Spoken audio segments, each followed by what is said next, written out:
চাইলাম $100 ফি, filing fee ও renewal fee বা annual ফি যেটা হবে সেটা নিয়ে আজকের এই লাইভটা। তো আপনারা সবাই জানেন যে $100 ফি নিয়ে একটা বড় ধরনের একটা কনফিউশন তৈরি হয়েছে। অনেকে এটা সুযোগ নিয়ে কিছু রিউমারও ছড়াচ্ছেন। So out of our professional responsibility আমরা এই লাইভটা এখন করছি, সো দ্যাট আপনারা বুঝতে পারেন যে এই $100 কিভাবে দিতে হবে এবং কাদের দিতে হবে। সো প্রথমেই বলে নিচ্ছি যে 22শে জুলাই 2025 যেটা ট্রাম্প নাম দিয়েছেন সোকল বিগ অ্যান্ড বিউটিফুল যে বিল এসেছে, সেই বিলের পরে এখন থেকে যারা নতুন অ্যাসাইলাম করবেন, ফার্স্ট অফ অল যারা নতুন অ্যাসাইলাম করবেন তাদের জন্য অটোমেটিক $100 $100 ফি নিয়ে নেবেন USCIS. So this is regarding the affirmative asylum. So যারা আমেরিকাতে বৈধ ভিসা নিয়ে আসেন, ফ্লাই করে আসেন, এটা তাদের জন্য। যারা এটা অনলাইন অ্যাকাউন্ট করে ইউএসসিআইএস এ ফাইল করবেন তাদের জন্য এই ফিটা ফাইলিং এর সময় দিয়ে দিতে হবে। বাট যারা ডিফেন্সিভ অ্যাসাইলাম করবেন, দ্যাট মিনস যারা বর্ডার ক্রস করে, ল্যান্ড বর্ডার ক্রস করে এসেছেন, উইদাউট ইন্সপেকশন এসেছেন, তাদের জন্য কিন্তু এই ফিটা ফাইলিং ফি হিসাবে দিতে হচ্ছে না। তারা অলরেডি ইমিগ্রেশন কোর্টে তাদের অ্যাসাইলামটা পিটিশনটা ফাইল করবেন, করলে পরবর্তীতে 1 বছর যাওয়ার পরে বা অন্য সময়ে ইমিগ্রেশন জাজ থেকে আপনার ইউআর এ নোটিফিকেশন দিয়ে আপনার $100 নিয়ে নিবে বা নিতে পারে। এটা এখন পর্যন্ত পরিষ্কার না, যেহেতু এটা ফাইলিং ফি হিসাবে আসছে না। সো আমি আবারও আপনাদের বোঝানোর জন্য বলছি, যারা অ্যাফার্মেটিভ অ্যাসাইলাম করবেন থ্রু দ্য ইউএসসিআইএস অনলাইন, তারা ফাইলিং এর সময়ই $100 ফি দিয়ে ফাইল করতে হবে অ্যাসাইলাম।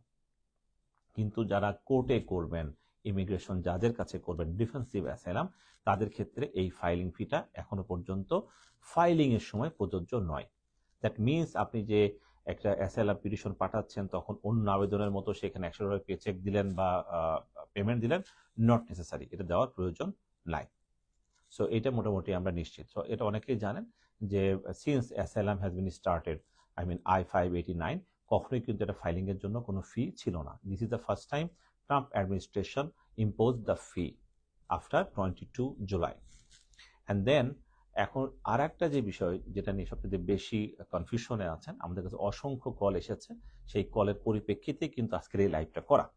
তো সেখানে তারা বলছেন যে 1 অক্টোবর 2024, দ্যাট মিনস 1 অক্টোবর 2025 এর আগেও যারা অ্যাসাইলাম করেছেন তাদের ক্ষেত্রে আজকে 1 অক্টোবর 2025 1 বছর হয়ে গিয়েছে। সো তাদের ক্ষেত্রে একটা অ্যানুয়াল রিনিউয়াল ফি এখানে আসবে, পার ইয়ার $100 করে।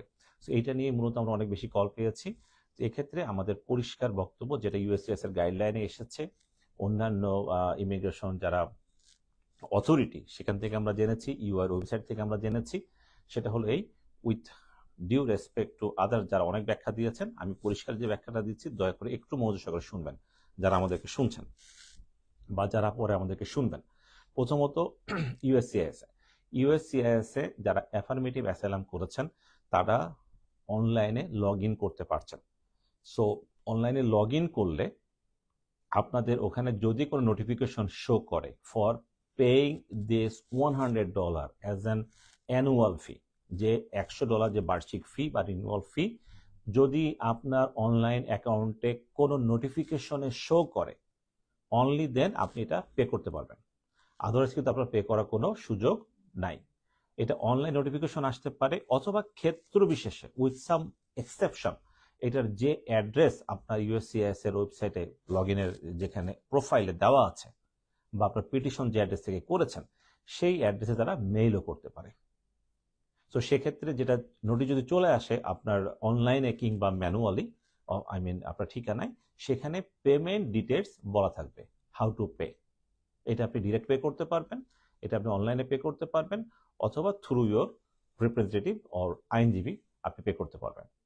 সো এটা মোটামুটি একটা সহজ ধারণা।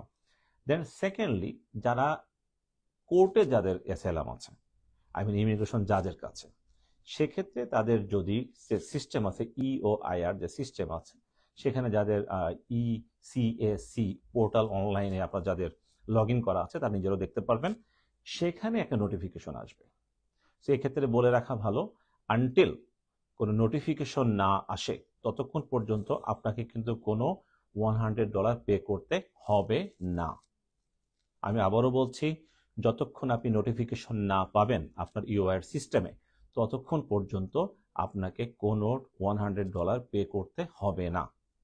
এক্ষেত্রে এই নোটিফিকেশনটা কিভাবে আপনি পাবেন? যাদের অলরেডি এখানে আইনজীবী নিয়োগ করা আছে এবং they are representing by their lawyers, সেক্ষেত্রে ওই সিস্টেমে লয়ার দেখতে পারবেন যে আপনাদেরকে নোটিফিকেশন পাঠানো হয়েছে কিনা। যদি না থাকে সেক্ষেত্রে স্পেশালি জাফরান ইমিগ্রেশন আপনি রিকোয়েস্ট করবেন, যারা আমাদের কাছে আসছেন তারা আমাদের সাথে যোগাযোগ করবেন, সো দ্যাট আমরা আপনার পার্সোনাল অ্যাকাউন্টের অ্যাক্সেস নিয়ে আমরা এই নোটিফিকেশনটা পাই।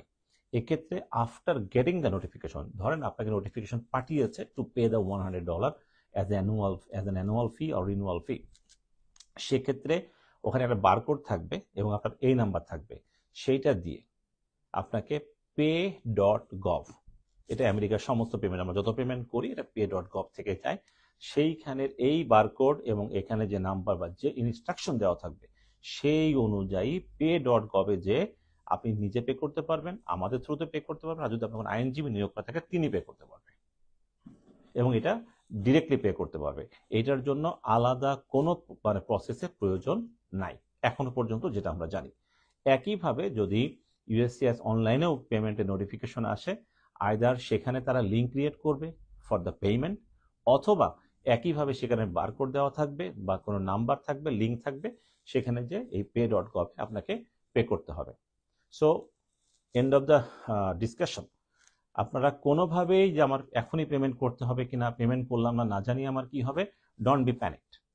যতক্ষণ পর্যন্ত আপনার নোটিফিকেশন না আসবে, নোটিফিকেশনের ডেট শেষ না হবে, যদি এরকম ডেট থাকে, because we didn't receive a single notice yet, আমরা এখনো কোনো নোটিফিকেশন পাইনি, হয়তো আজকে থেকে চালু হতে পারে বা শুরু হতে পারে বা within a week, within a month আমরা সব হয়তো বা পেয়ে যাব, বাট যতক্ষণ আমরা না পাচ্ছি উই হ্যাভ নো ক্লু যে এই নোটিফিকেশনের মধ্যে কোনো দিন দেওয়া থাকবে কিনা বা আনটিল নেক্সট হিয়ারিং বলা থাকবে কিনা, বাট এই টাকাটা না দিলে কি হবে।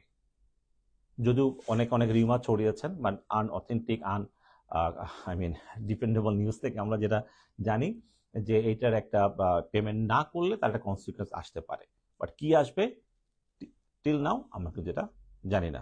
সো এগেইন আপনারা কেউ রিউমারে প্যানিকড হবেন না, এই টাকাটা দেওয়ার জন্য আপনারা অ্যাডিকুয়েট পর্যাপ্ত সময় এবং সুযোগ পাবেন।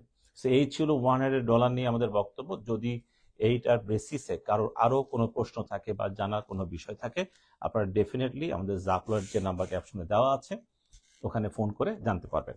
So far we are in live. আমি আরো দু একটা বিষয় আলাপ করে শেষ করে দিব আজকে। আপনারা যারা এতদিনে অ্যাসাইলাম করেছেন before this administration, there is a rules, যে কি ছিল যে আপনি যখন অ্যাসাইলাম করবেন you have to submit, specially defensive অ্যাসাইলামে যারা কোর্টে অ্যাসাইলাম করেন, you have to submit all the supporting documents, statement, everything. But এটা না করলেও কোর্টগুলো এটা ওয়ান কাইন্ড অফ একটা লেনিয়ান ভিউ নিত, তারা এটা ওভারলুক করতো যে ওকে ফাইনাল হিয়ারিং এর সময় দেখবো তারা সাবমিট করেছে কিনা। But for now this rules has been change. এখন স্ট্রিক্টলি দেখা হচ্ছে because of the prosecution, means the ICE or DHS, the government, তারা এখন পুশ করতেছে যে এখানে রুলস আছে সব ডকুমেন্ট সাবমিট করতে হবে, বাট দে ডিডন্ট। সো এই কেসটাকে অ্যাবান্ডন ডিক্লেয়ার করো।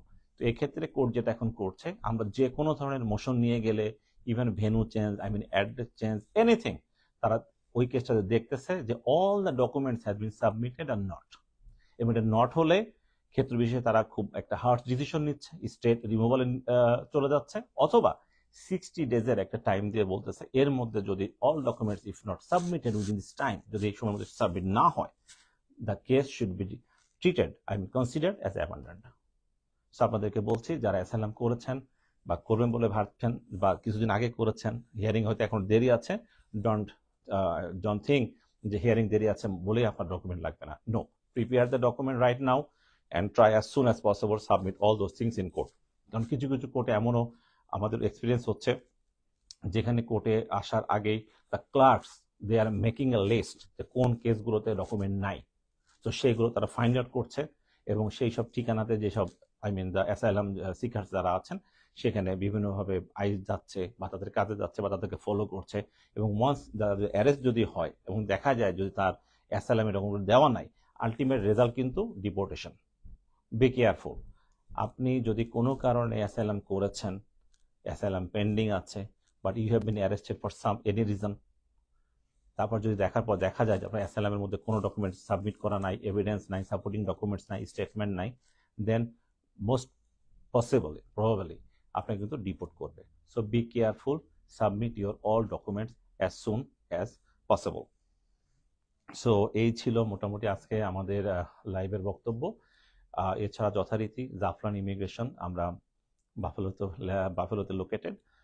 যারা এতক্ষণ ধরে আমাদের বক্তব্য শুনছেন বা পরে যারা আমাদের বক্তব্য শুনবেন, তাদেরকে বলতে চাই যে we are serving to the Bangladeshi community as well as the other immigrant communities. So আপনাদের যে কোনো ইমিগ্রেশন বিষয়ে যদি আপনাদের হেল্প লাগে, ডেফিনেটলি আমাদের সাথে যোগাযোগ করতে পারেন, যে নাম্বার দেওয়া আছে। And we located at 679 Walden Avenue. এছাড়া বাংলাদেশে আমাদের অফিস আছে, নিউ ইয়র্ক সিটিতে আমাদের অফিস আছে, ইন্ডিয়ানাতে আমাদের অফিস আছে।